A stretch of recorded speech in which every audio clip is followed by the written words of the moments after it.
This video is part of the IELTS Express series, the two-level series from Thompson ELT. It accompanies the upper intermediate level. A second video accompanies the intermediate level. We're here today to talk about the speaking module of the IELTS exam and which skills and techniques students need to develop to be successful.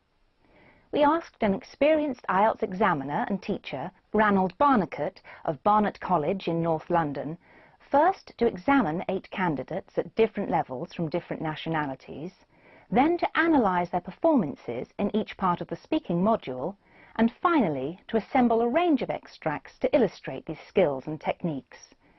Tell me about the IELTS speaking module. Well, it consists of 3 parts, which place rather different demands on the candidates, and it's always a one-to-one interview. However, there are general criteria which apply to all 3 parts. There's fluency and coherence to start with. This involves the ability to speak without too much hesitation or pausing to correct one's own mistakes. I mean, it's good to do that, but too much gets in the way of communication. And you should also speak at a proper speed so that you don't put a strain on the examiner by speaking too slowly or too fast. Could you explain coherence a little more? Basically, it means connecting your ideas in a structured way so that the listener can understand what you're trying to say. And this way, you can also avoid repeating yourself. And what about grammar? I imagine that's pretty important. Yes, very much.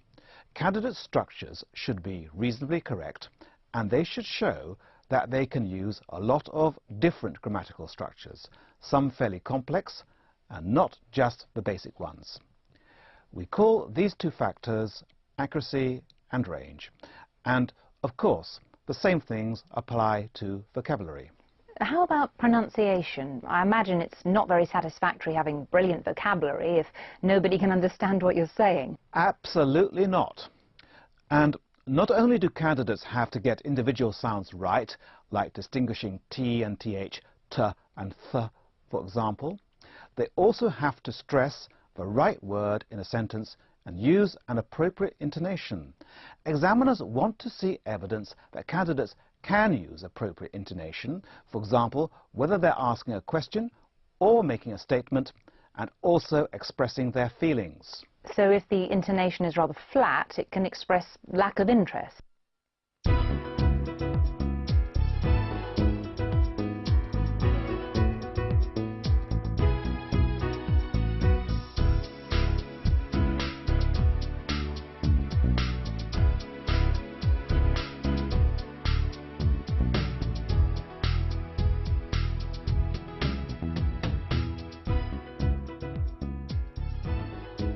In part 1, the candidate has to answer a number of questions about themselves, their hopes for their future, their education, or their jobs, any hobbies they may have, or sometimes customs and lifestyles in their countries. And what should candidates focus on when answering these questions?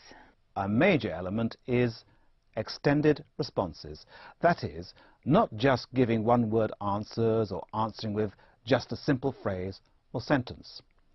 Let's show Danilo from Italy as a good example of this. Hello, my name is Ranald Barnicott. Can you tell me your full name, please? My name is Danilo Guerini. And what should I call you? Oh, Danilo, Danny. Okay, Danny. Where do you come from? I come from Italy, from the south of Italy. Thank you. All right, so what I'm going to do first is ask you some questions about yourself, and I'm going to start with your studies. What are you studying? At the moment I'm doing a foundation year at Barnet College, because I would like to go to university hopefully next year. And I'm studying a course of IELTS, an IT course and a general English course. What do you hope to study at university? I would like to study European studies, which involves politics, international relations, and